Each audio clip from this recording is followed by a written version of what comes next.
Bem-vindos à nossa análise de hoje. Vamos começar com uma cena forte lá em Paris, 1757, a execução pública de Damiens, um homem que tentou assassinar o rei. É um espetáculo de horror calculado, sabe? Carne arrancada com tenazes, metais derretidos jogados nas feridas, o corpo esticado por cavalos. Uma agonia que se arrasta propositalmente. Nossa, uma imagem realmente brutal. Muito. Agora pulamos algumas décadas. Encontramos um regulamento de prisão, cheio de horários rígidos para trabalho, para refeição, oração e silêncio absoluto.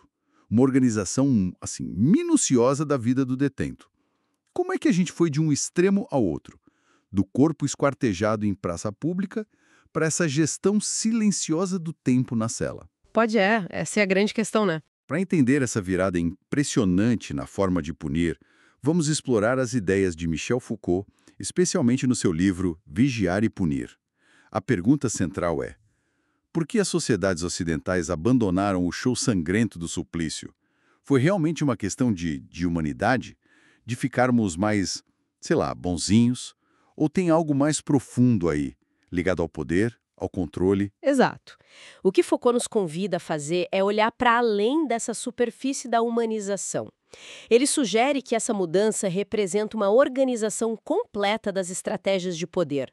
O alvo do castigo muda radicalmente, sabe? Do corpo físico para algo que ele vai chamar de alma. Alma. Isso. E, junto com isso, muda a forma como a própria verdade sobre o crime e o criminoso é produzida. Nossa análise hoje vai investigar justamente isso: o desaparecimento do espetáculo da dor física e o surgimento de novas técnicas de controle. Técnicas talvez mais discretas, né? Mas nem por isso menos intensas. Certo. Então vamos voltar àquele horror inicial, o suplício de Damiens, para entender bem o ponto de partida. A descrição é de embrulhar o estômago, realmente. Depois de ser torturado com as tenazes e ter a mão queimada com enxofre... Que era a mão que segurou a faca, né? Simbólico. Exato. Jogaram líquidos ferventes, chumbo derretido, resina, cera nas feridas abertas pelas tenazes. E a tentativa de esquartejamento com 4 cavalos foi um fracasso inicial. É impressionante ler isso. Os cavalos não conseguiam desmembrar. Não conseguiam. Precisaram chamar mais 2 cavalos. E mesmo assim, os carrascos tiveram que cortar os nervos e as juntas para finalmente conseguir separar os membros. Ele sofreu por horas a fio. Uma agonia prolongada de propósito. Sim, e Foucault destaca que ele não blasfemou. Apenas soltava gritos horríveis. Tinha um cura ali consolando ele, e mesmo depois de desmembrado, partes do corpo ainda davam sinais de vida. Só depois queimaram tudo e jogaram as cinzas ao vento. Tem até um detalhe mórbido de um cachorro que ficou rolando na grama, onde ele morreu no dia seguinte. E o ponto crucial que Foucault levanta é que o suplício, essa coisa toda, não era só crueldade desmedida, sabe? Era uma técnica calculada. Quase uma arte macabra, com regras e critérios bem definidos. Uma técnica?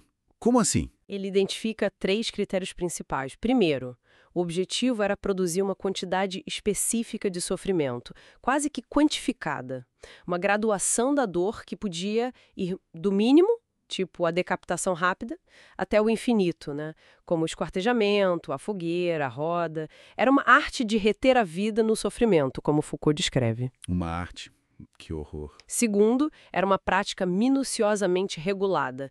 Existia um código jurídico da dor, mesmo que não escrito formalmente em todos os detalhes. Ele correlacionava o tipo de ferimento, a intensidade, a duração da agonia, com a gravidade do crime, mas também com o status do criminoso e até da vítima. Quantos golpes, onde marcar com ferro quente, quanto tempo de agonia, qual mutilação, tudo isso era pensado. Entendi. E o terceiro critério? Era ser um ritual marcante e principalmente ostentoso, público. Tinha que ser um espetáculo, o triunfo visível da justiça do soberano. O excesso de violência era parte dessa glória, dessa demonstração de poder. A justiça perseguia o corpo até depois da morte. Queimavam os cadáveres, dispersavam juntavam as cinzas, às vezes deixavam partes expostas. Quer dizer, não era apenas vingança cega, era uma demonstração política muito clara. Exatamente. Era um teatro do poder, uma liturgia penal. É interessante notar que, apesar desse arsenal todo previsto na lei, como na Ordenação de 1670 na França, os suplícios mais extremos, como a morte na fogueira ou o esquartejamento, não eram a pena mais frequente. Ah, não eram? Não. No Tribunal do Châtelet, em Paris, na segunda metade do século XVIII, a pena de morte era aplicada em menos de 10% dos casos, por exemplo. O banimento e multas eram bem mais comuns. Só que, mesmo essas penas mais leves, frequentemente vinham acompanhadas de elementos de suplício. A exposição no pelourinho, a marca com ferro quente, o ferrete, o açoite público. Qualquer pena um pouco mais séria tinha, digamos, um quê de suplício. Era a marca registrada da justiça da época. E aí, de repente, ou quase de repente, essa prática some, em questão de décadas, né? O corpo supliciado, esquartejado, marcado, exposto, ele desaparece como o alvo principal da repressão penal. O que aconteceu? Como essa mudança drástica ocorreu? Foucault identifica dois processos que correm mais ou menos em paralelo, embora com ritmos e razões um pouco distintas. O primeiro é a supressão do espetáculo punitivo em si. O show acaba. Exato. A cerimônia da pena vai se apagando, vira quase um ato administrativo, burocrático. Desaparece a confissão pública forçada antes da execução, acabam os pelourinhos onde os condenados ficavam expostos à vergonha. E os trabalhos forçados públicos, aquelas correntes de condenados. Também somem da vista do público. As cadeias, aquelas longas filas de condenados acorrentados, sendo levados a pé para as galés ou prisões distantes, são substituídas por carruagens celulares, fechadas. Em 1837, na França, por exemplo, a punição sai de cena, se esconde. E por que essa mudança? As pessoas se cansaram de ver sangue, foi isso? Ou o poder percebeu que não era tão eficaz? Foi mais complexo. Começou-se a perceber que o espetáculo era problemático para o próprio poder. Primeiro, ele criava uma afinidade perigosa com o crime. A violência da justiça parecia espelhar a violência do criminoso, nivelando os dois. Acostumava as pessoas à ferocidade. Faz sentido. Mas mostrava para todo mundo a frequência com que os crimes aconteciam, o que não era boa propaganda para o poder.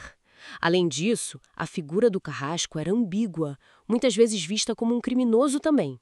E os juízes podiam parecer assassinos frios. Podia até inverter os papéis, né? O condenado virar motivo de pena, de admiração pela coragem. Exatamente.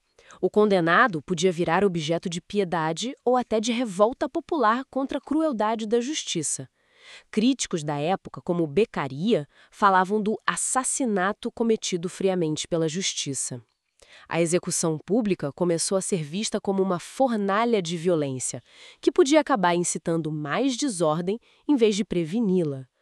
O poder começou a sentir, de fato, vergonha de punir dessa forma tão explícita. Então, esconder a punição foi uma estratégia deliberada do poder. Sim, Foucault argumenta que sim. A punição se torna a parte mais velada, mais secreta do processo penal. A condenação em si ainda é pública, o julgamento acontece e isso marca o delinquente. Mas a execução física da pena, o ato de punir mesmo, se torna uma vergonha suplementar para a própria justiça. E como a justiça lida com isso? Ela meio que lava as mãos. Há um distanciamento. Os mecanismos de execução da pena são transferidos para outras instâncias administrativas. As prisões passam a ser geridas pelo Ministério do Interior, os trabalhos forçados pela Marinha ou pelas colônias. Isso desonera a justiça da parte mais suja, digamos assim. E a linguagem também muda, você mencionou. Sim, a própria justificativa teórica muda. Passa-se a enfatizar cada vez mais a ideia de correção, de reeducação, de tratamento, de cura do criminoso, em vez de simplesmente punição. É aí que entram em cena os especialistas, psicólogos, pedagogos, assistentes sociais, os ortopedistas morais, como se dizia na época.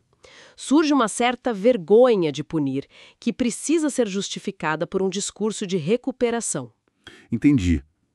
E o corpo, nesse novo cenário, se ele não é mais torturado publicamente, qual o papel dele? Ele ainda é importante? Ele continua sendo importante, mas de outra forma. Ele deixa de ser o alvo direto da dor física como elemento central da pena. O objetivo principal não é mais fazer sofrer fisicamente de forma espetacular e máxima. Pensadores do final do século XVIII, como Benjamin Rush nos Estados Unidos, já diziam que o domínio sobre o corpo tinha que acabar. E na prática, como isso se reflete? Diário através do qual se atinge outra coisa, E o que seria essa outra coisa? principalmente a liberdade. O castigo passa a ser fundamentalmente a privação da liberdade, que é vista como um direito e um bem essencial. Entramos no que Foucault chama de uma economia dos direitos suspensos, em oposição à antiga arte das sensações insuportáveis. É a era da prisão que está começando então. Exatamente. O novo sistema penal se organiza em torno da coação, da privação, de obrigações, de interdições. O sofrimento físico deixa de ser o elemento constitutivo da pena, embora ele ainda possa existir como efeito colateral ou como punição disciplinar dentro da própria prisão, claro. Mas a lógica mudou. E quem garante essa nova lógica? Surgem os técnicos da detenção. Guardas, médicos, capelãs, psiquiatras, educadores. A presença deles, de certa forma, atesta que o corpo e a dor não são mais o objeto último da punição. Pensa no paradoxo do médico que cuida da saúde do condenado à morte, ou que trata o preso doente. É como se houvesse uma utopia de um pudor judiciário, tirar a vida sem fazer sentir o mal, ou impor penas longas sem que a dor física seja o foco. O uso de psicofármacos nas prisões hoje pode ser visto como uma continuação disso, né? Uma forma de impor penas sem dor aparente. Isso se reflete até nas execuções que restaram, como você mencionou a guilhotina. Sim, os rituais modernos de execução, onde eles ainda existem, refletem essa busca por limpeza e discrição. A guilhotina, adotada na Revolução Francesa, tinha exatamente esses princípios. Uma morte igual para todos, antes a nobreza tinha privilégios até na forma de morrer, uma morte que se queria instantânea e menos dolorosa, e que fosse menos infamante para a família do condenado. O carrasco vira quase um técnico, então. Isso, Foucault diz que ele se torna um relojoeiro meticuloso, aplicando a lei mecanicamente. Mas mesmo com a guilhotina, a busca pela discrição continuou. Os rituais meio teatrais do início da Revolução logo deram lugar a execuções mais rápidas, deslocadas para locais menos centrais, com o uso de carruagens fechadas para levar o condenado. Até chegar ao ponto de serem feitas dentro das prisões. Exato. Depois de um caso rumoroso na França em 1939, o de Weidmann, as execuções passaram a ser feitas no pátio das prisões, longe dos olhos do público.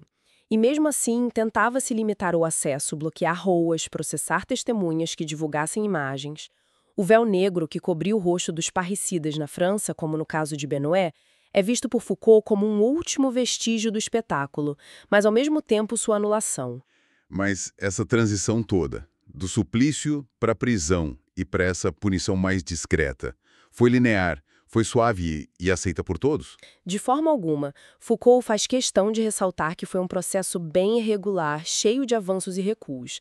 A Inglaterra, por exemplo, teve um período mais reacionário, no final do século XVIII e início do XIX, aumentando o número de crimes capitais por causa de distúrbios sociais. E em outros lugares? Houve acelerações e recuos em vários países.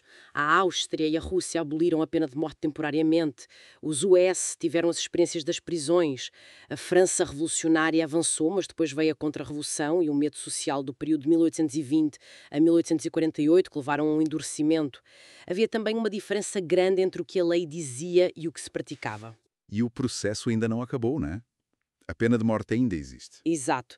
Foucault escreve isso nos anos 70 e a luta pela abolição continua. E ele também lembra que o poder sobre o corpo não desapareceu totalmente com o fim do suplício. A própria prisão, mesmo com o discurso da correção, sempre aplicou e ainda aplica sofrimento físico, redução alimentar, privação sexual, celas de isolamento, a própria violência física às vezes. Mas o princípio organizador da punição mudou fundamentalmente. Ok, então o princípio mudou. Se o foco principal não é mais o corpo como alvo da dor espetacular, para onde ele se desloca? Os reformadores falavam em ferir mais a alma do que o corpo. O que significa essa alma para Foucault? É algo religioso? Não, definitivamente não no sentido religioso ou metafísico tradicional. Quando Foucault e os teóricos da época falam em alma, eles estão se referindo a uma realidade mais mundana, digamos. É a psique, o caráter, os hábitos, os instintos, as paixões, a história de vida do indivíduo. É o interior da pessoa, suas disposições. Certo. E a justiça passa a se interessar por isso. Muito. A prática penal começa a julgar não só o crime em si, o ato que violou a lei, que é o objeto jurídico tradicional, ela passa a julgar também o que está por trás do ato. As paixões, os instintos, as anomalias, as enfermidades, as inadaptações, os efeitos do meio social ou da hereditariedade que teriam levado ao crime. Não se julga só a agressão, mas a agressividade. Não só a violação, mas a perversão. E como essa alma, esse interior do indivíduo, entra concretamente no processo judicial? Porque a lei, em teoria, julga fatos, não pessoas, né? Entra por várias brechas que foram sendo criadas no sistema. As circunstâncias atenuantes, por exemplo, foram uma porta de entrada importantíssima. Elas permitem que o tribunal leve em conta o passado do réu, sua personalidade, suas relações, o que se espera dele no futuro. O foco se desloca do ato isolado para a biografia do indivíduo. E depois da condenação? A possibilidade de modificar a pena durante seu cumprimento, dependendo do comportamento do condenado na prisão, também é um mecanismo que foca no indivíduo, na sua capacidade de melhorar. E surgem as chamadas medidas de segurança, que são aplicadas não com base na culpa pelo crime passado, mas com base na periculosidade futura do indivíduo. O objetivo é controlar a pessoa, neutralizar seu risco, modificar suas disposições. Elas só cessam quando se considera que o indivíduo mudou. Então, a alma do criminoso é chamada depor, por assim dizer. Ela é julgada junto com o crime. Exatamente. Ela não só é julgada junto com o crime, como passa a participar da própria punição. A punição agora visa não só castigar o ato, mas também corrigir, modificar essa alma. É aí que entram os especialistas que você mencionou antes. Os psiquiatras, psicólogos, criminologistas. Perfeitamente. O laudo psiquiátrico, a antropologia criminal que tentava identificar traços físicos do criminoso nato, a criminologia que estuda as causas sociais e individuais do crime, tudo isso fornece à justiça um discurso pretensamente científico para justificar seu poder crescente sobre os indivíduos, e não apenas sobre as infrações que eles cometeram. É um suplemento de alma, como diz Foucault. Isso, um suplemento que parece explicar o crime, mas que na verdade funciona para anexar o indivíduo inteiro ao poder judiciário. A justiça passa a ter o direito de investigar e julgar não só o que a pessoa fez, mas o que ela é, o que ela será, o que ela pode vir a ser. Há uns 150, 200 anos, Foucault argumenta, os juízes julgam a alma dos criminosos. E ao fazer isso, eles fazem mais do que julgar no sentido estrito, né? Com certeza. Outros tipos de avaliação se infiltram no processo penal. Surgem novas questões de verdade. Não é mais só esse fato aconteceu, ele é um crime. Mas também, o que é esse fato? É um fantasma na cabeça do acusado? É uma psicose, um delírio? Ou, qual a causa disso? Foi um instinto, o inconsciente, o meio social? E, principalmente, qual a medida mais apropriada para lidar com esse indivíduo? Como prever seu comportamento, como corrigi-lo? Ou seja, entram os julgamentos que são mais diagnósticos, prognósticos. Exato. Julgamentos apreciativos, normativos, que vão muito além da simples aplicação da lei. O exemplo da loucura é muito claro. No Código Penal francês de 1810, o artigo 64 dizia que se alguém estava em estado de demência na hora do crime, não havia crime nem infração. A loucura excluía a culpa. Um diagnóstico de loucura interrompia o processo. Mas isso mudou. Mudou na prática dos tribunais ao longo do século XIX. Eles começaram a subverter essa lógica. Passaram a admitir que alguém podia ser culpado e louco ao mesmo tempo, talvez em graus variados. Quanto mais louco, menos culpado, talvez. Mas ainda assim, alguém ia ser tratado, vigiado, mesmo que não punido da mesma forma. A introdução das circunstâncias atenuantes, em 1832, permitiu modular a sentença com base nesses graus de doença ou perturbação. E a perícia psiquiátrica se tornou central nisso. Fundamental. Ela transforma a sentença numa mistura complexa de sanção legal, por um lado, e juízo de normalidade, diagnóstico médico e prescrição técnica, por outro. Hoje, qualquer crime grave praticamente inclui a hipótese de alguma anomalia psicológica ou psiquiátrica a ser investigada. O juiz moderno, conclui Foucault, faz muito mais do que simplesmente julgar. E ele não faz isso sozinho, como você já apontou. De jeito nenhum. Há uma proliferação de instâncias anexas ao poder de julgar. Peritos psiquiátricos, psicólogos, assistentes sociais, magistrados de aplicação de penas que decidem sobre progressão de regime, liberdade condicional, educadores em instituições para jovens, funcionários penitenciários, toda uma rede de especialistas que, na prática, fragmentam o poder de punir. Mas, ao mesmo tempo, legitimam esse poder, né? Exatamente. Os peritos, por exemplo, mesmo que evitem dizer ele é culpado ou ele merece tal pena, acabam respondendo a perguntas cruciais para a decisão judicial. Qual a periculosidade dele? Ele é acessível a uma sanção penal? Ele é curável? Ele pode ser readaptado? Eles se tornam, na prática, conselheiros de punição. O aparelho todo em torno da aplicação das penas multiplica as instâncias de decisão e avaliação. E o resultado é que a operação penal fica carregada desses elementos extrajurídicos. Sim. E o interessante é que esses elementos não são integrados para se tornarem puramente jurídicos. Eles funcionam justamente como não jurídicos, como um saber externo, psicológico, social, médico, que vem auxiliar a justiça. Isso permite que o juiz se desculpe por ser apenas alguém que castiga. Ele pode dizer, olha, nós punimos, mas é para obter a cura, a reinserção, com base nesse conhecimento especializado. A justiça é requalificada por esse saber. Entendi. Diante de toda essa transformação, Foucault propõe então uma leitura radicalmente diferente dessa história toda. Não é sobre humanidade progredindo, mas sobre uma nova forma de poder se instalando. Isso. Ele quer analisar a punição como uma função social complexa, não só como repressão. Vê os métodos punitivos como técnicas específicas de poder com sua própria racionalidade. Ele quer buscar uma matriz comum, que ele chama de epistemológico-jurídica, entre a evolução do direito penal e o surgimento das ciências humanas, psicologia, sociologia, criminologia. E verificar se a entrada dessa alma no campo penal não está ligada a uma nova forma como o próprio corpo é investido pelo poder. Exatamente. A proposta dele é estudar essa metamorfose a partir de uma tecnologia política do corpo. Analisar a tal suavidade penal não como um avanço moral abstrato, mas como uma técnica de poder mais refinada e eficaz para gerir os corpos na sociedade moderna. E ele se conecta com outros autores que pensaram a relação entre punição e economia, né? Sim, ele menciona o trabalho de Rush e Kirchheimer, que no livro Punição e Estrutura Social argumentaram que as formas de penalidade estão ligadas aos sistemas de produção e à economia dos corpos. Em sistemas escravistas, o corpo é capital, então a pena tende a ser escravidão. No feudalismo, com pouca mão de obra livre, predominam os castigos corporais. Com o mercantilismo e a necessidade de mão de obra barata, surge o trabalho forçado. E na indústria, com a necessidade de mão de obra livre, o trabalho forçado declina e a prisão, como conhecemos, ganha força. A punição é vista como uma tática política dentro da gestão econômica dos corpos. Uma história política do corpo, então, não só biológica ou demográfica. Isso. Uma história de como as relações de poder investem o corpo, marcam, dirigem, treinam e, às vezes, supliciam o corpo. E essa história está profundamente ligada ao uso econômico do corpo como força de produção. Mas não só.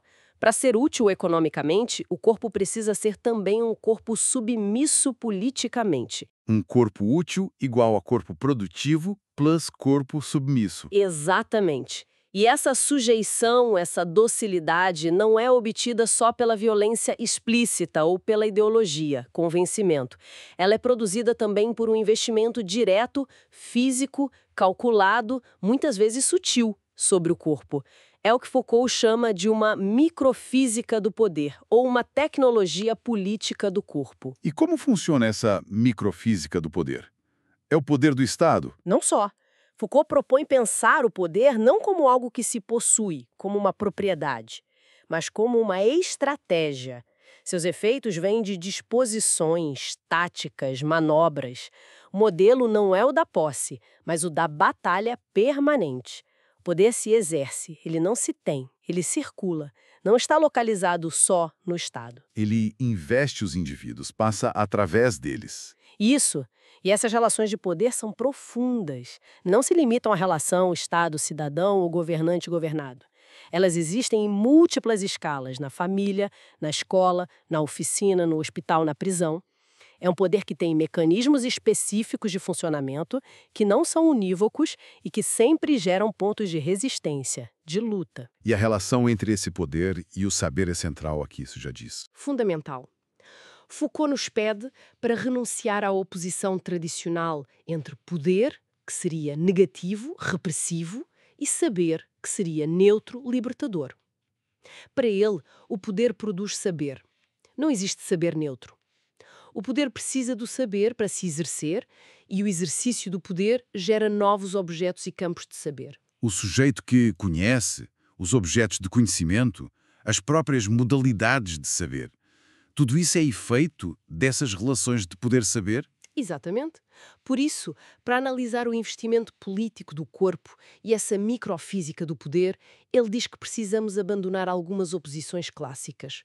Violência versus ideologia, poder como propriedade versus poder como estratégia, saber interessado versus desinteressado, o primado do sujeito no conhecimento. O objetivo dele é fazer uma espécie de anatomia política, entender como o poder age concretamente sobre os corpos. E o corpo do condenado seria um ponto de observação privilegiado para isso. Sim, Foucault o vê como uma figura quase simétrica e invertida ao corpo do rei, analisado por Kantorovich. Assim como o poder sobre o corpo do rei gerava toda uma teoria do corpo político místico do Estado, o poder exercido sobre o corpo do condenado, especialmente quando a punição se volta para o seu interior, gera o desdobramento de um outro incorpóreo, a alma moderna, a psique, o sujeito a ser conhecido e corrigido. Então, a história dessa microfísica do poder punitivo é ao mesmo tempo uma genealogia da alma moderna. É essa a tese forte dele. A alma, para Foucault, não é uma ilusão pré-científica que a ciência veio desmascarar. Pelo contrário, ela é uma realidade, um efeito produzido historicamente pelas técnicas de poder que incidiram sobre os corpos dos punidos, dos vigiados, dos loucos, das crianças, dos escolares, dos colonizados, dos trabalhadores. A alma é esse correlato incorpóreo de uma certa tecnologia de poder sobre o corpo. Ela é real, mas não como substância. É real como instrumento e efeito das relações de poder e saber. Isso explica por que as revoltas em prisões, que ele menciona no início do livro, não eram só contra as más condições físicas. Exatamente. As revoltas não eram só contra o frio, a fome, a superlotação e a miséria física. Eram também, e talvez principalmente, contra as prisões modelo, contra os tranquilizantes, o isolamento terapêutico, o serviço médico ou educativo que fazia parte do sistema. Eram revoltas ao nível dos corpos, sim, mas contra o corpo da prisão, contra essa tecnologia do poder sobre o corpo. Uma tecnologia que a alma, com seus psicólogos, educadores, etc., não vem mascarar, mas sim ajudar a instrumentalizar, a tornar mais eficaz. O objetivo de Vigiar e Punir, então, é fazer a história dessa prisão moderna e dos investimentos políticos do corpo que a tornaram possível e dominante. Precisamente. Fascinante. Antes de entrarmos nos detalhes da reforma e da ascensão da prisão, talvez seja útil olhar um pouco mais para o sistema anterior à reforma. Como ele funcionava para produzir a verdade do crime. Já falamos do suplício como espetáculo, mas e o processo judicial em si? Era bem diferente do que conhecemos hoje, baseado no modelo inquisitorial codificado da França pela Ordenação de 1670. A primeira característica marcante era o caráter secreto e escrito da instrução, da investigação. Secreto para quem? Principalmente para o acusado. O magistrado conduzia a investigação ativamente, reunindo provas, interrogando testemunhas, mas o acusado não tinha acesso às peças do processo, não sabia quem o tinha denunciado, não conhecia os depoimentos das testemunhas, a não ser no momento de, eventualmente, recusá-las, e, crucialmente, não tinha direito a um advogado durante essa fase. Nossa, bem diferente mesmo. E por que esse segredo todo? A justificativa oficial era proteger a investigação de pressões externas e da manipulação pelo acusado. Mas Foucault aponta que o segredo também funcionava como uma marca do poder absoluto do soberano e do magistrado que o representava. A verdade era produzida no gabinete do juiz, longe dos olhos do público e do próprio acusado. Era uma máquina poderosa e temível. E como se chegava à verdade nesse sistema secreto? Bastava a convicção do juiz? Não exatamente. Havia um sistema complexo chamado de provas legais. Não era baseado na livre convicção do juiz, como hoje, mas numa espécie de cálculo formal do valor de cada tipo de prova. Um cálculo? Como assim? Existia uma hierarquia de provas. Havia as provas plenas, que por si sós bastavam para qualquer condenação, como a confissão ou o depoimento de duas testemunhas oculares irrepreensíveis. Havia as semiprovas, como o depoimento de uma só testemunha ou ameaças feitas antes do crime, e havia os adminículos ou indícios, como boatos, a fuga do suspeito, etc. E o que se fazia com essa matemática? O sistema determinava que tipo de pena poderia ser aplicada com base na combinação dessas provas ou se era necessário aprofundar a investigação para obter provas mais fortes. Era uma espécie de aritmética penal. Claro que isso gerava muitas discussões e interpretações entre os juristas, mas o objetivo era criar uma objetividade formal, limitar o árbitro do juiz. A verdade judicial era uma verdade específica, construída por essas regras formais. E qual era a prova mais desejada nesse sistema? Sem dúvida. A confissão ela era considerada a prova mais forte, a rainha das provas. Uma confissão completa praticamente dispensava todas as outras e encerrava o caso. Ela transformava o processo numa vitória clara sobre o acusado, que acabava por assinar a verdade daquilo que a investigação tinha reunido contra ele. Mas a confissão tinha uma ambiguidade, né? Total. Era ao mesmo tempo a prova mais forte e algo que o acusado dava em troca, quase uma transação. Havia um elemento de coação, claro, mas também um aspecto quase voluntário quando obtida. E como ela era obtida? Principalmente por dois meios. O juramento religioso, jurar dizer a verdade, e, se as provas já fossem fortes, mas não completas, pela tortura judicial. A tortura? O suplício do interrogatório.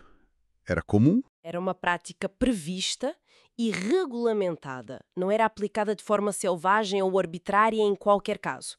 Era considerado um meio perigoso, porque sabia que podia levar inocentes a confessar ou culpados muito resistentes a escapar, mas era usada quando havia presunções ou semi-provas fortes contra o suspeito, para obter a prova plena que faltava, a confissão. E era regulamentada como? Sim, havia regras sobre os momentos em que podia ser aplicada, a duração, os instrumentos permitidos, a presença de médicos e magistrados. Foucault descreve a tortura não como barbárie pura, mas como um jogo judiciário estrito, quase um ritual que tinha raízes nas antigas ordálias e duelos judiciários. Era uma espécie de justa, um confronto físico entre o juiz, representado pelo carrasco executar da tortura, e o paciente, o suspeito. Um jogo. Em que sentido? No sentido de que o juiz apostava as provas que já tinha reunido. Se o suspeito aguentasse a tortura sem confessar, segundo algumas interpretações da época, as provas anteriores perdiam a força e ele deveria ser absolvido da acusação principal. Por isso, os juízes às vezes guardavam algumas provas em segredo como tática para surpreender o suspeito durante a tortura. O sofrimento físico, o confronto corporal e a produção da verdade estavam intrinsecamente ligados no corpo do paciente. A verdade era, ao mesmo tempo, produto e elemento da prova nesse ritual. E o sistema de provas legais tinha outra consequência interessante, né? A ideia de culpa gradual. Exatamente. As provas não eram vistas como neutras até o final do processo. Cada indício já trazia um certo grau de abominação, de culpa.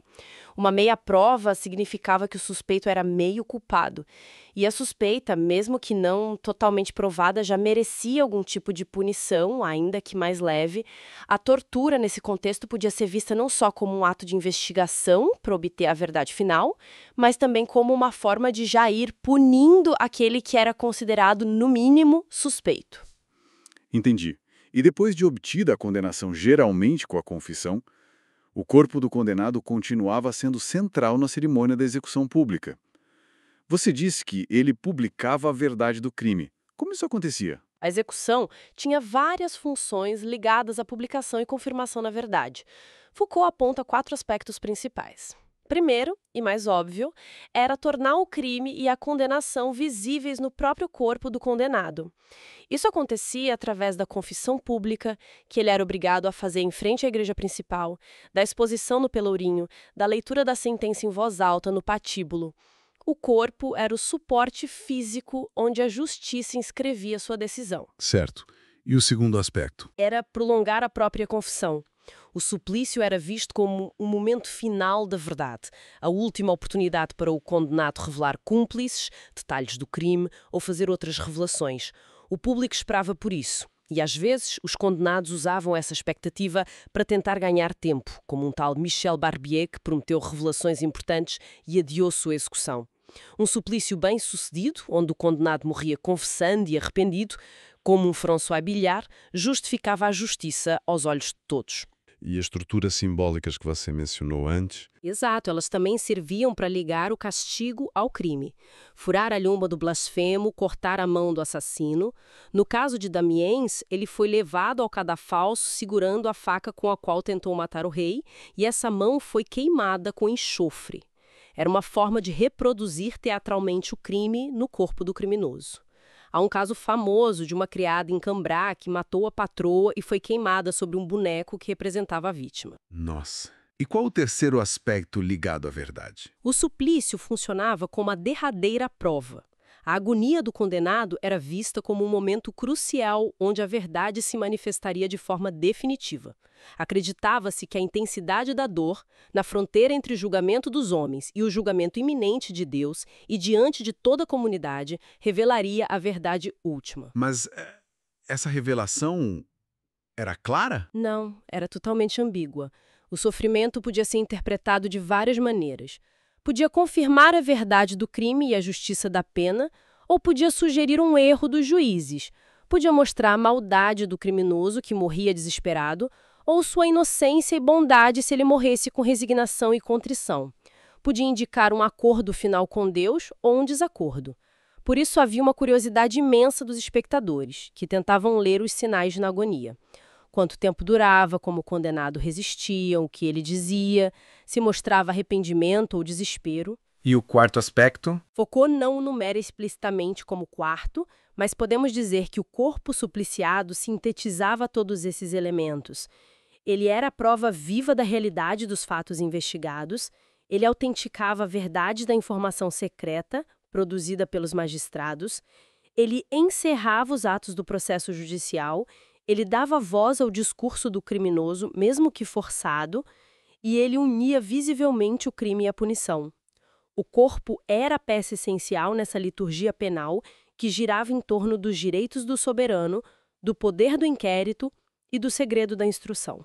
Além de um ritual judiciário focado na verdade, você já tinha mencionado que o suplício era também, e talvez principalmente, um ritual político, uma manifestação do poder do soberano. Exatamente. A infração penal, no direito daquela época, não era vista apenas como um dano à vítima ou à sociedade, mas como uma lesão ao direito pessoal do soberano. Teóricos como Pufendorf e juristas como Mouillard de Vauglans enfatizavam isso. O crime era um ataque à lei do rei e a lei era a vontade do rei. Portanto, o castigo era uma forma de vingança, não só pública, mas quase pessoal do soberano. Era a força físico-política do rei se abatendo sobre quem ousou desafiá-lo. Então a função principal era restaurar a soberania que foi momentaneamente abalada pelo crime. Sim, a função jurídico-política era essa. A cerimônia do suplício era feita para reconstituir de forma espetacular essa soberania ultrajada. Tinha que manifestar um poder totalmente desequilibrado, excessivo. Era a afirmação da superioridade física absoluta do soberano sobre o corpo do seu adversário, agora totalmente dominado e impotente. Era uma política do medo, claro, tornar sensível para todos a presença real e encolerizada do soberano. O objetivo não era só restabelecer a justiça abstrata, mas reativar o poder. E como essa liturgia política se manifestava concretamente? Pelo Fausto, pela publicidade.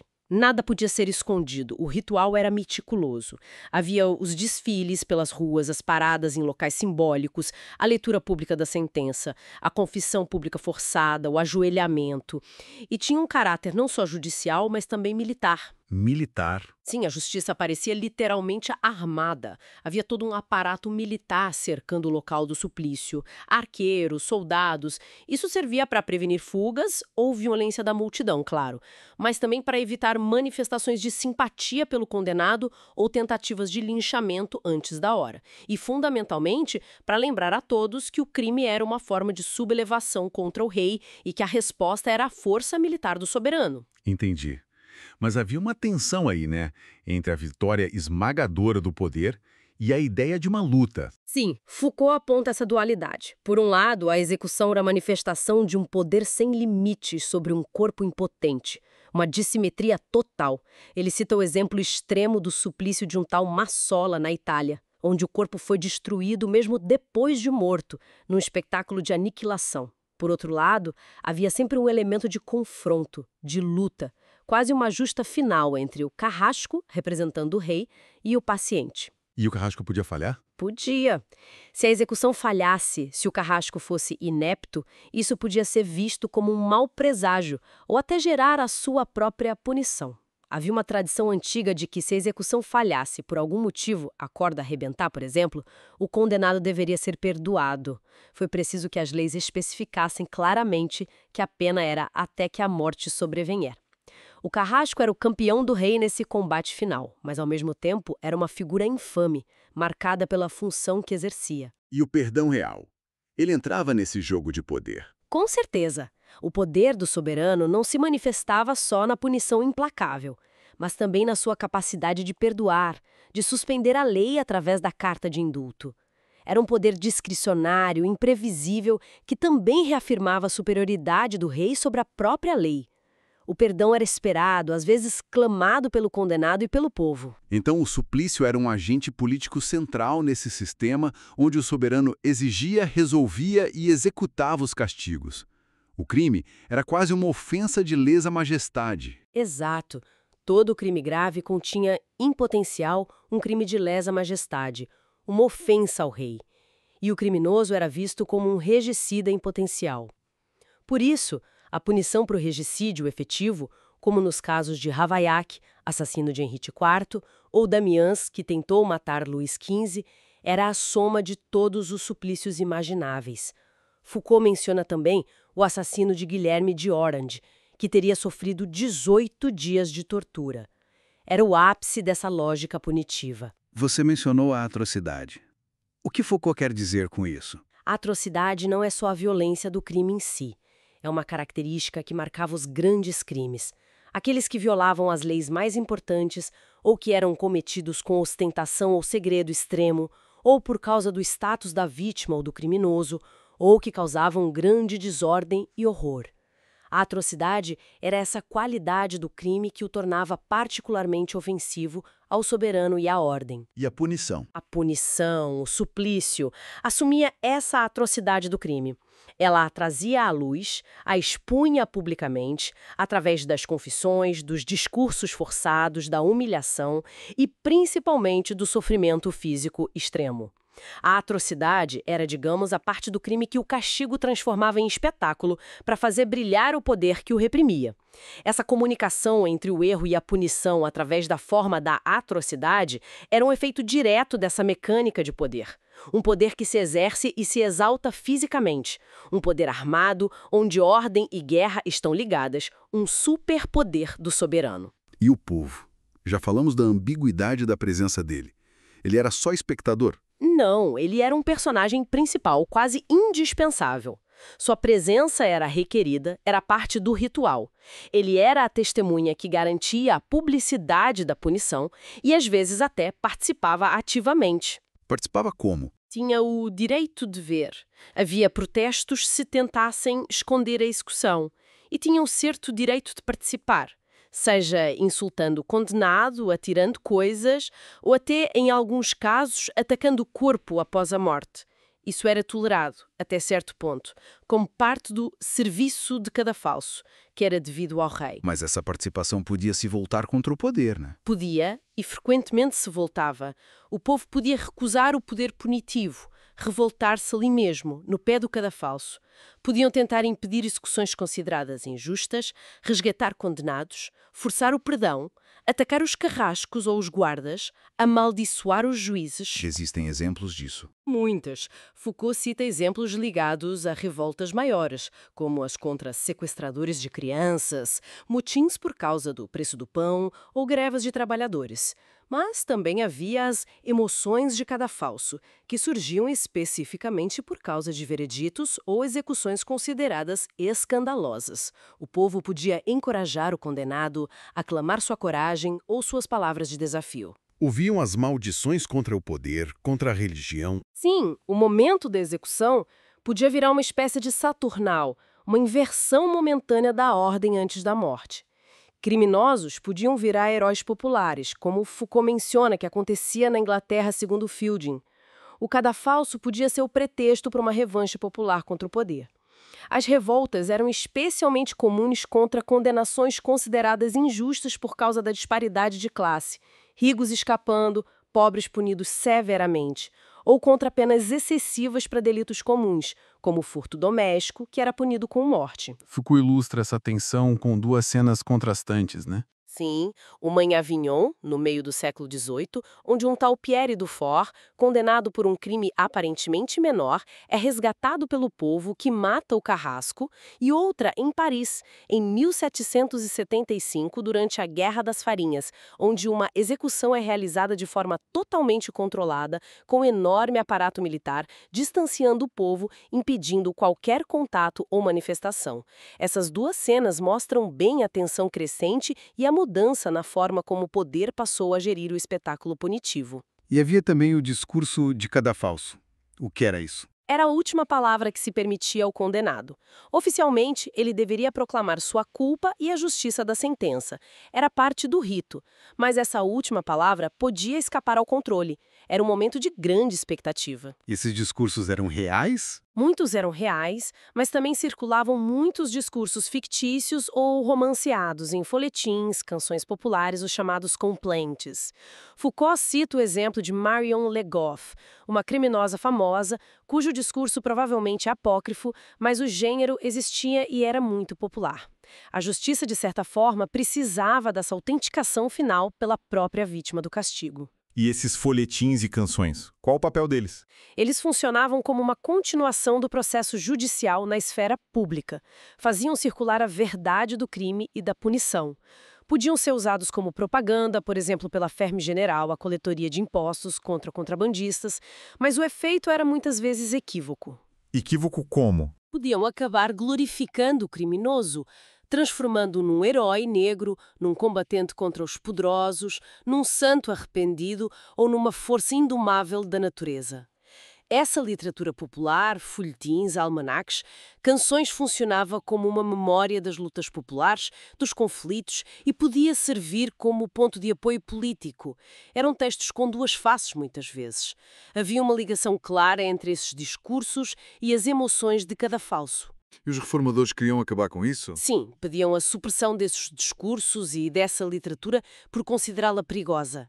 E ela, de facto, desaparece ou se transforma com a mudança nas formas de ilegalidade popular e o surgimento de uma nova literatura sobre o crime no século XIX. Por um lado, a estética do crime, o fascínio pelo mal, privilegiando os grandes criminosos, do romance negro à Baudelaire. Por outro, a literatura policial, focada na investigação e na figura do detetive, como em Gaboriau. Certo. Chegamos então à grande reforma penal do final do século XVIII. As críticas dos reformadores, como Beccaria, Voltaire e outros, focavam não só na crueldade dos suplícios, mas também na irregularidade e na má economia do poder de punir, certo? Exatamente. Eles denunciavam a tirania do poder excessivo e arbitrário, mas também viam como isso gerava revolta e desordem. A tirania e a revolta eram vistas como duas faces da mesma moeda de um sistema penal ineficiente e injusto. A necessidade de um castigo sem suplício surge como um grito do coração, um apelo ao respeito pela humanidade do criminoso. Mas Foucault questiona essa humanidade, né? Sim, ele argumenta que essa humanidade invocada pelos reformadores não é tanto uma descoberta de um valor universal, mas sim um limite que se impõe ao direito de punir, uma fronteira para a vingança do soberano. É o surgimento do homem-medida, um homem abstrato cujos direitos precisam ser considerados mesmo quando ele é criminoso, para que o poder de punir seja legítimo e eficaz. E essa reforma acontece num contexto de mudanças sociais mais amplas. Com certeza. Foucault insere a reforma num processo maior que já vinha ocorrendo ao longo do século XVIII. Um certo afrouxamento geral da penalidade na prática, uma diminuição dos crimes violentos, homicídios, agressões e um aumento considerável dos crimes contra a propriedade, roubo, fraude, vigarice. Há uma mudança no perfil da criminalidade. Sim, parece haver uma passagem de uma criminalidade mais impulsiva, muitas vezes ligada a conflitos sociais e momentos de crise, para uma criminalidade mais calculista, mais focada em bens materiais e talvez mais marginalizada ou profissionalizada. Essa suavização dos crimes parece acontecer antes da suavização das leis. E a que se deve essa mudança? Foucault liga isso a vários fatores. Um possível aumento do nível de vida geral, o crescimento demográfico, a multiplicação das riquezas e das propriedades que se tornam alvos mais atraentes e uma necessidade crescente de segurança para essas propriedades. A justiça na prática torna-se mais pesada e severa contra os crimes de roubo, o que alguns chamam de justiça de classe. O aparelho policial também cresce e se organiza melhor, especialmente em cidades como Paris.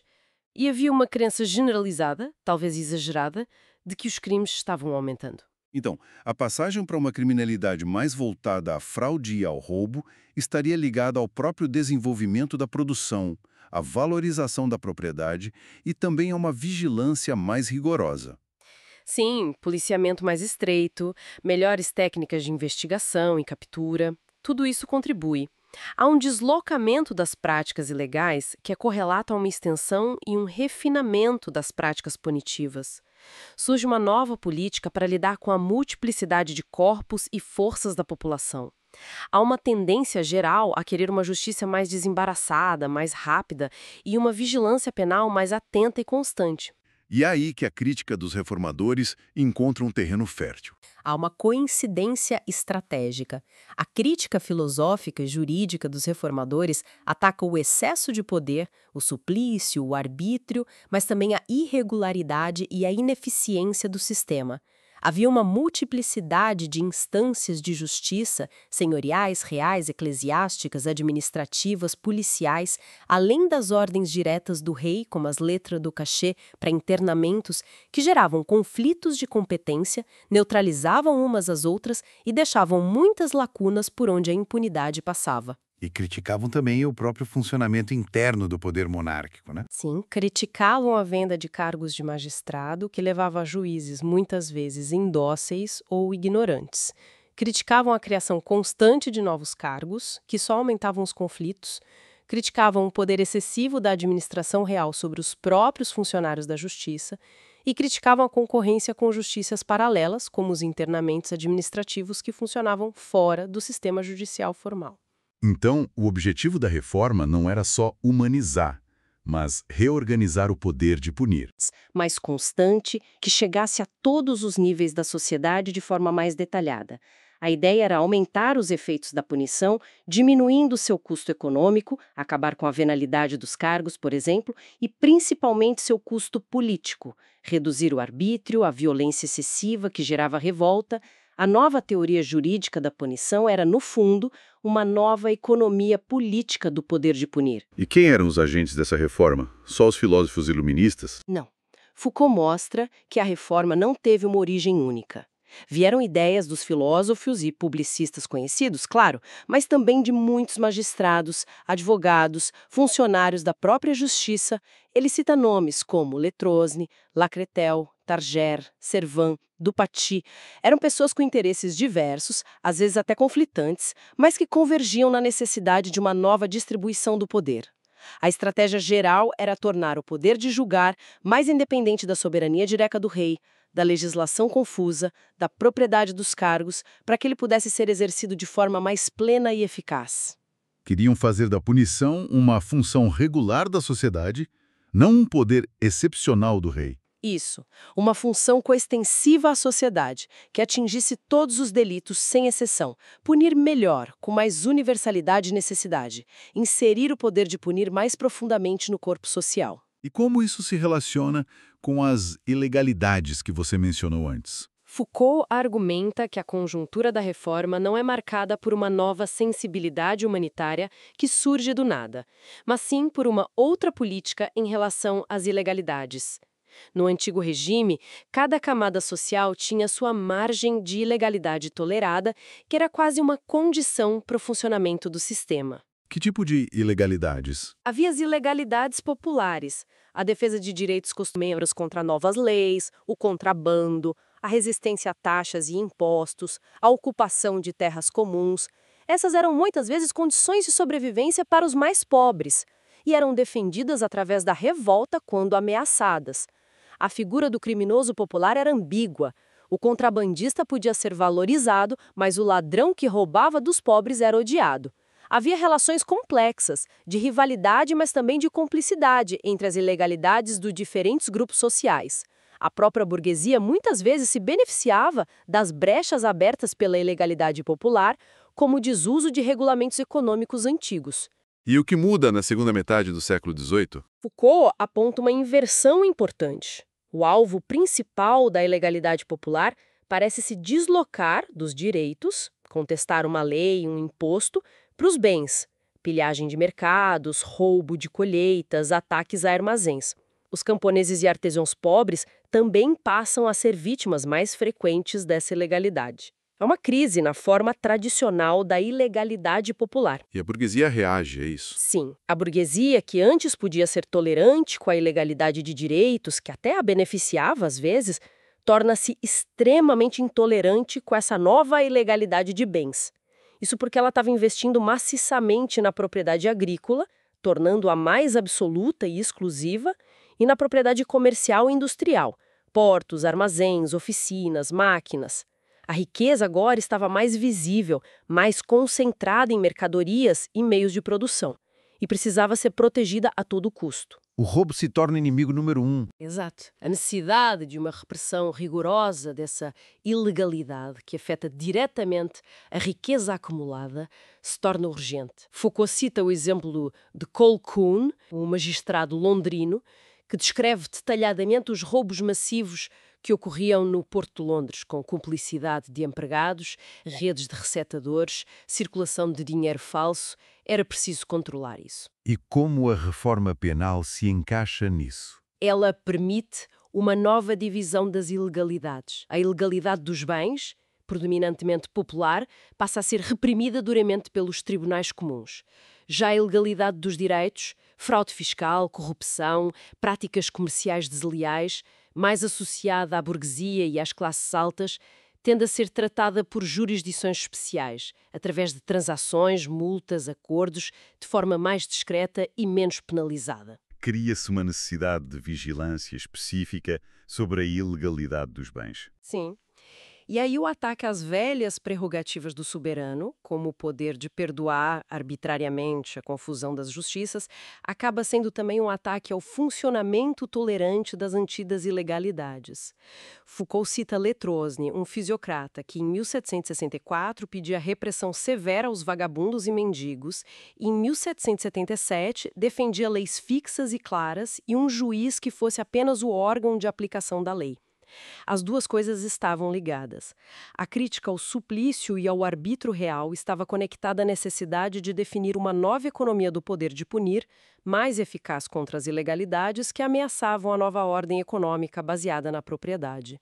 A pressão sobre as ilegalidades populares é um motor importante da reforma penal. Então, a nova legislação que surge daí, embora pareça mais suave por abolir os suplícios mais cruéis, na verdade representa uma codificação mais estrita, um controle mais amplo, uma intervenção mais precoce e geral do poder de punir. Essa é a tese. A suavidade seria uma tática para poder punir com mais necessidade, mais universalidade e menos custo político.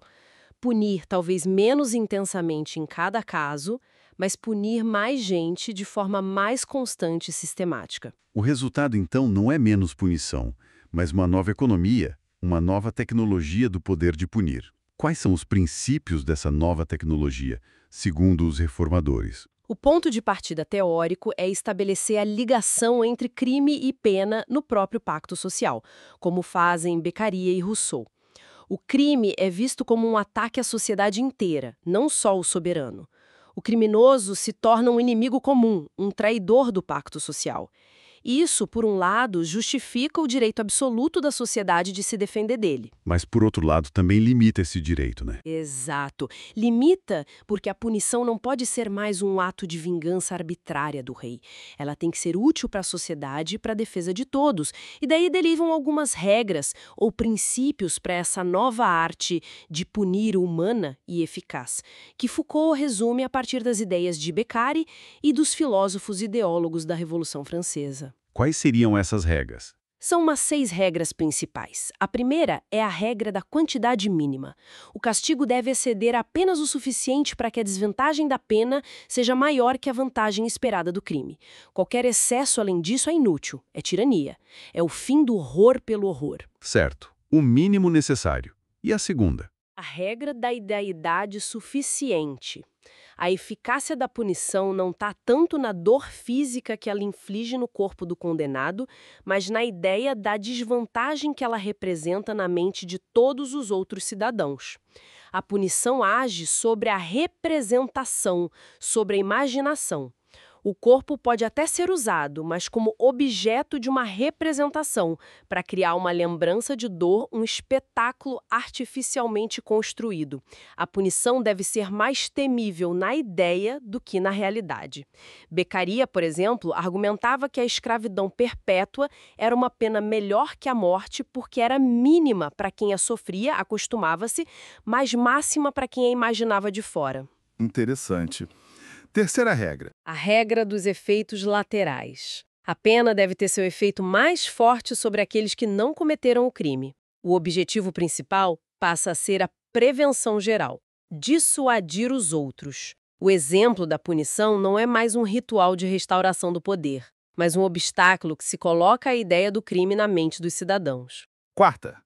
A regra da certeza perfeita. É crucial que a ligação entre o crime e a pena seja percebida como indissolúvel, inevitável na mente de todos. Para isso, as leis precisam ser claras, simples, conhecidas por todos, daí a importância da imprensa. A justiça precisa ser rápida e infalível. O direito de perdão do soberano tem que acabar, porque introduz incerteza. E a polícia deve ser apenas um auxiliar da justiça, garantindo que todos os crimes sejam descobertos e punidos, não um poder autônomo. Faz sentido. Quinta regra. A regra da verdade comum. O processo penal tem que abandonar o velho sistema das provas legais e da tortura. A demonstração da culpa deve se basear na razão comum, na investigação empírica, em provas que convençam qualquer pessoa razoável. O juiz deve agir como um filósofo ou um investigador buscando a verdade dos fatos. O processo penal deve se submeter ao mesmo regime de verdade que vale para as ciências ou para o senso comum. A verdade deve ser estabelecida por um júri representando essa razão comum. A justiça não é mais senhora de sua própria verdade. Ela agora precisa dialogar com outros discursos, inclusive os científicos que começam a surgir. E a última sexta regra? A regra da especificação ideal. O Código Penal precisa ser o mais preciso e completo possível, classificando todas as infrações imagináveis para que nenhuma escape à lei. Deveria haver uma tabela de crimes com sua correspondente tabela de penas. Mas, ao mesmo tempo, e aqui entra uma tensão, surge a necessidade de individualizar a pena. Individualizar. Mas isso não contradiz a ideia de um código fixo? Parece contraditório, mas é visto como necessário para a própria economia do poder. É preciso considerar a natureza do infrator, seu modo de vida, seu passado, sua maldade presumível, a qualidade de sua vontade ao cometer o crime. A pena precisa ser modulada não só com base no ato, mas também no autor. A velha casuística jurídica, que discutia detalhes do ato, é substituída por uma espécie de psicologia rudimentar do criminoso. Como se classificava os criminosos? Começam a surgir modelos como o da história natural, criar um Linné dos crimes e das penas. A noção de reincidência se torna importante porque ela qualifica o delinquente, não só o ato, e modifica a pena. Distingue-se entre o criminoso perverso, que agiu por maldade e cálculo e deve ser punido, e o criminoso apaixonado, que agiu por impulso e seria pouco perigoso, a pena talvez nem fosse eficaz sobre ele. Essa necessidade de conhecer e classificar o criminoso vai abrir as portas para a criminologia e a psicologia criminal. Então, resumindo, a tal humanização das penas é, na verdade, uma economia muito bem calculada do poder de punir. A suavidade é uma exigência dessa nova estratégia de controle social. Mas essa estratégia, baseada em sinais, representações, certezas, ela realmente nos levou a uma era de castigos incorpóreos, sem foco no corpo. Essa é a grande questão que Foucault levanta na sequência. Porque o projeto político dos reformadores era claro: classificar as ilegalidades, generalizar a função punitiva para toda a sociedade e delimitar o poder de punir para torná-lo mais eficaz e aceitável. Esse projeto define duas linhas principais de objetivação do criminoso, ou seja, duas formas de torná-lo objeto de conhecimento e intervenção. Quais são essas duas linhas? A primeira linha é aquela que vê o criminoso como um inimigo da sociedade, alguém que rompeu o pacto social. Ele pode ser visto como selvagem, um monstro, um louco, um doente, um anormal. Essa figura do anormal será o alvo futuro da objetivação pelas ciências humanas, psiquiatria, psicologia, sociologia e das técnicas de tratamento e controle que virão a depois. E a segunda linha? A segunda linha nasce da própria necessidade de medir e calcular os efeitos do poder punitivo. Para que a punição funcione como um sinal eficaz, é preciso desenvolver táticas de intervenção sobre todos os cidadãos potenciais criminosos. Prevenção, cálculo de interesses, mostrar que o crime não compensa, circulação dos sinais, leis claras, publicidade das penas, garantia da certeza da punição, busca da verdade comum e esse ajuste fino das penas aos indivíduos. Essa linha leva a uma objetivação dos crimes ou dos criminosos para fins de gestão e controle social. Entendi. E o poder está ligado a essa objetivação. Sim, Foucault insiste que essa relação de poder, punir, controlar, vem sempre acompanhada de uma relação de objeto, conhecer o crime como fato, conhecer o criminoso como indivíduo. A objetivação do criminoso nasce das próprias táticas de poder que se exercem sobre ele. Mas esses dois tipos de objetivação são iguais? O anormal e o criminoso a ser gerido? Não exatamente. A figura do anormal ainda é uma virtualidade nesse momento da reforma, algo que vai se desenvolver depois. Já a segunda linha, o controle calculado, a codificação, a busca da certeza, a individualização fina, tem efeitos mais rápidos e concretos. Ela encontra apoio no discurso dos filósofos ideólogos que dominam o pensamento na época da Revolução Francesa. Os ideólogos, qual a importância deles? Eles desenvolvem uma teoria sobre como a sociedade funciona, baseada nos interesses, nas representações, nos sinais. A ideologia, para eles, era a ciência da formação das ideias, da aprendizagem. E essa teoria permitia articular diretamente o poder sobre os corpos com o domínio sobre as ideias. Como disse Servan, um jurista da época, o verdadeiro político não amarra os homens com correntes de ferro, mas com a corrente de suas próprias ideias. A punição deveria funcionar assim, como um sistema de sinais que molda as ideias e, consequentemente, os comportamentos. Então, a nova arte de punir sonhada pelos reformadores e ideólogos não era o suplício, mas uma espécie de pedagogia social. Exatamente. Uma lição contínua, um discurso, um sistema de sinais visíveis. A punição ideal deveria ser transparente em relação ao crime que ela punia. Ser análoga, como a lei de Talião, mas de forma simbólica. Deveria funcionar como uma mecânica das forças, diminuindo o desejo pelo crime e aumentando o temor da pena. Deveria usar o tempo como operador principal, penas de duração variável e calculada. Deveria ser pública para que todos vissem e aprendessem. E deveria ser percebida como vantajosa por todos, como mal necessário para o bem comum. A punição se tornaria um livro de moral permanente, lido por toda a cidade. E como seria essa cidade punitiva? ideal? Seria uma cidade com 1000 pequenos teatros de castigos espalhados por ela. Castigos visíveis, eloquentes, específicos para cada tipo de crime. O trabalho forçado, público, para os ociosos e vagabundos. A humilhação pública para os orgulhosos. A lei de talião simbólica para os violentos. Quem feriu seria marcado no mesmo lugar.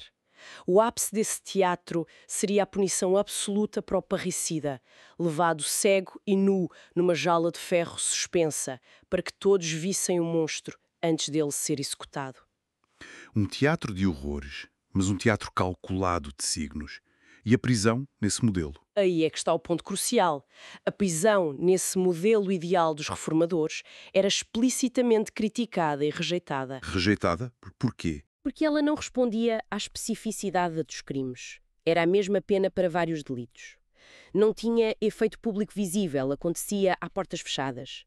Era considerada inútil ou até nociva para a sociedade, cara para manter, gerava ociosidade e vícios entre os presos, não ensinava nada útil e era vista como difícil de controlar, um lugar propício ao exercício da tirania por parte dos guardiões. A prisão era incompatível com a ideia da pena-efeito, da pena-representação, da pena-sinal. Ela era escuridão, violência arbitrária, suspeita. Não se encaixava na lógica transparente e pedagógica dos reformadores. Certo. E aqui está o grande problema, o paradoxo que Foucault vai explorar.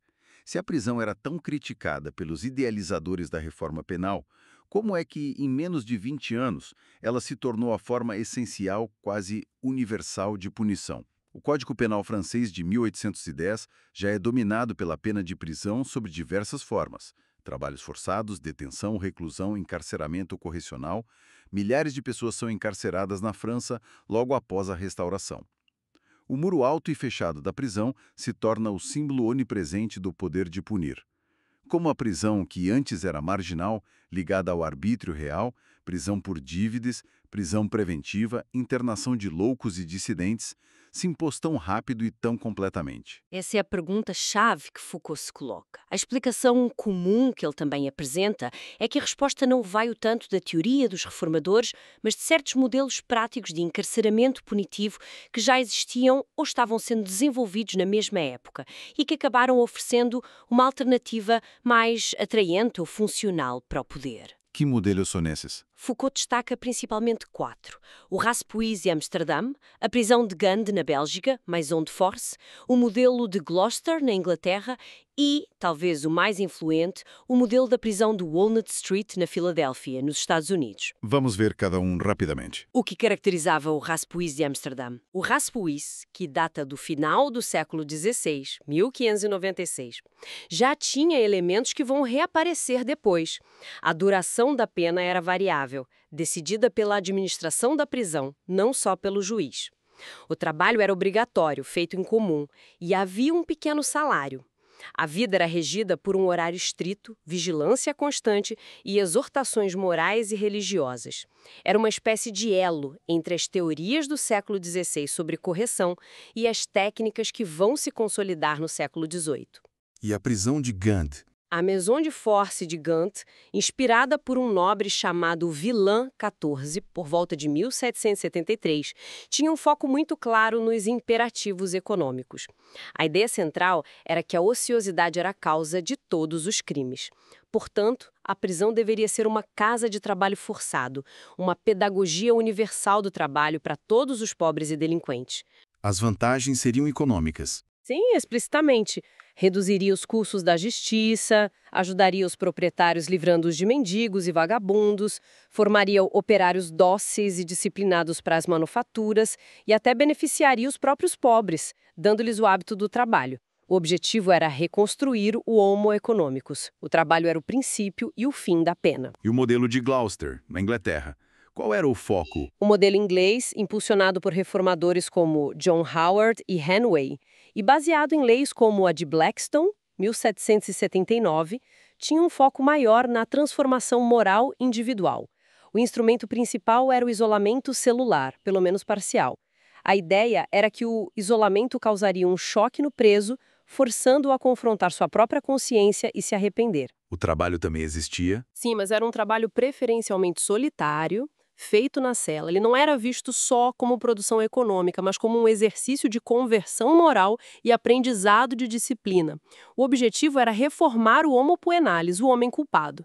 A prisão se tornava um reformatório, tinha uma tripla função: ser exemplo para fora, promover a conversão interna e ensinar uma habilidade e disciplina. E, por fim, Filadélfia, Walnut Street. O que havia de especial lá? O modelo de Walnut Street, implementado por volta de 1790 com forte influência dos Quakers, é talvez o mais completo e o que mais prenuncia a prisão moderna. Ele combinava vários elementos: trabalho obrigatório e constante com alguma retribuição individual para incentivar, horário estrito e vigilância ininterrupta dia e noite. E o isolamento? O confinamento solitário era usado, mas principalmente para casos graves ou como punição disciplinar interna. A grande novidade era a ideia de variar a duração da pena de acordo com o comportamento do preso, a possibilidade de perdão ou libertação antecipada como recompensa pela boa conduta, e um princípio fundamental era a não publicidade da pena. A execução da sentença deveria ser secreta, escondida do público. O foco era totalmente na modificação do indivíduo. Totalmente. A prisão se assume como um instrumento de modificação individual, exercendo uma espécie de autocracia administrativa sobre o detento. O trabalho era sobre a alma do detento. Forneciam bíblias, havia visitas do clero e de pessoas edificantes, e a administração intervinha constantemente para moldar o comportamento. E surge aí a ideia da prisão como um aparelho de saber, que você mencionou antes? Exatamente. Em Walnut Street, cria-se um sistema de conhecimento individualizante do detento.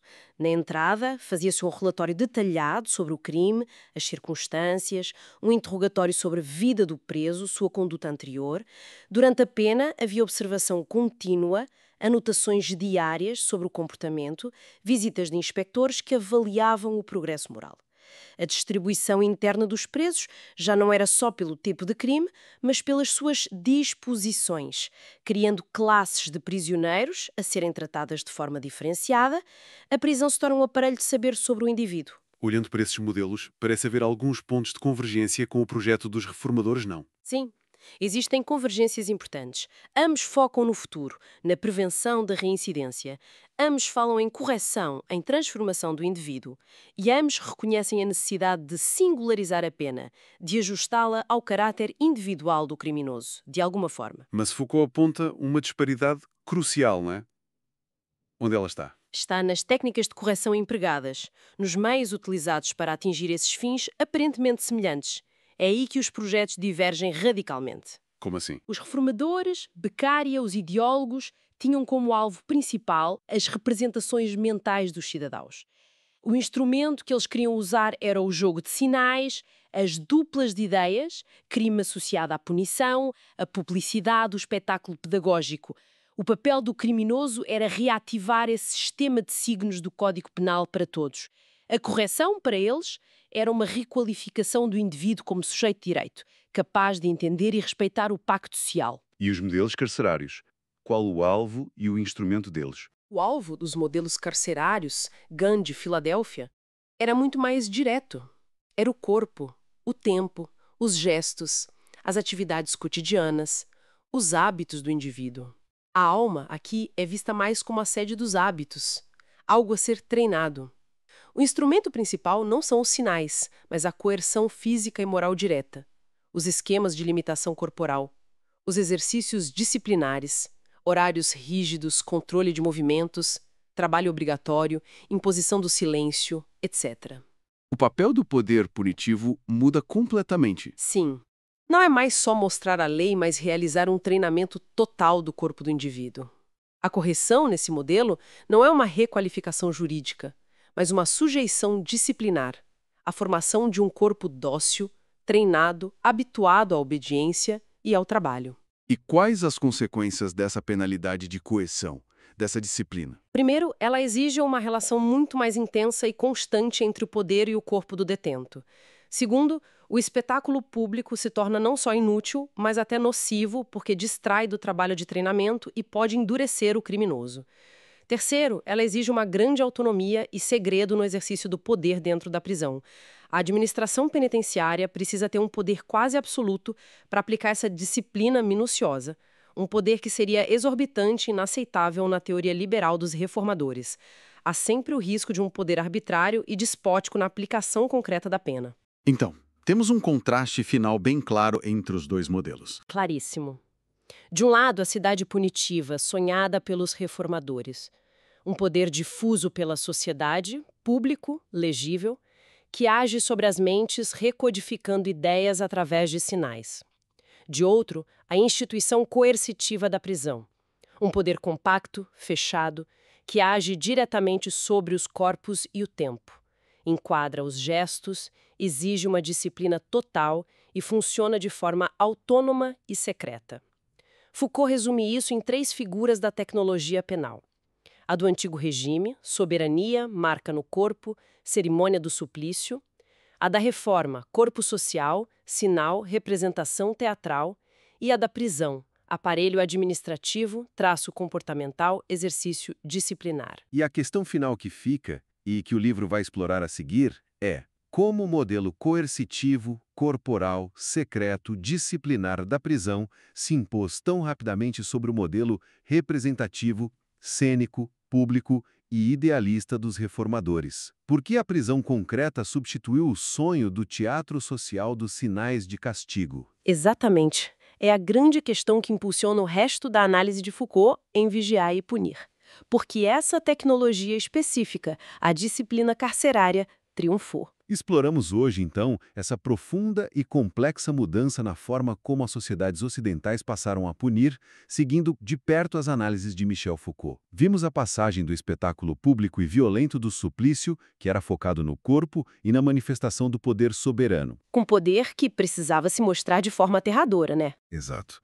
E fomos até a um sistema que, inicialmente, pelo menos na teoria dos reformadores, sonhava com uma pedagogia de sinais e representações espalhada por toda a sociedade, quase um teatro moral permanente. Um projeto bem diferente do que veio a ser a realidade. Pois é, porque o que emergiu e dominou de forma surpreendentemente rápida foi a instituição fechada da prisão, com suas técnicas de disciplina, controle minucioso do tempo e do corpo e a produção de um saber específico sobre o indivíduo criminoso, sobre sua alma.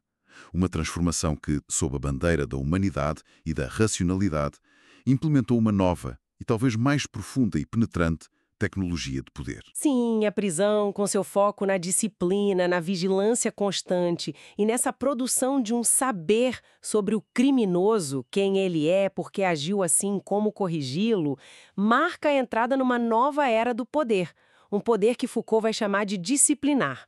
Um poder que não age apenas de fora, reprimindo ou punindo o ato, mas que busca penetrar nos indivíduos, moldar suas almas, normalizar seus comportamentos desde dentro. E isso nos deixa com uma pergunta final bastante incômoda para refletir, não é? Ao deslocar o foco do ato criminoso para a alma do criminoso, ao substituir ou complementar o castigo pela correção e pela normalização, mediadas por instituições fechadas e saberes especializados. Será que essa forma moderna e aparentemente mais humana de punir não exerce, no fim das contas, um controle ainda mais abrangente e sutil sobre os indivíduos? É a grande questão que o trabalho de Foucault nos lança e que permanece incrivelmente atual.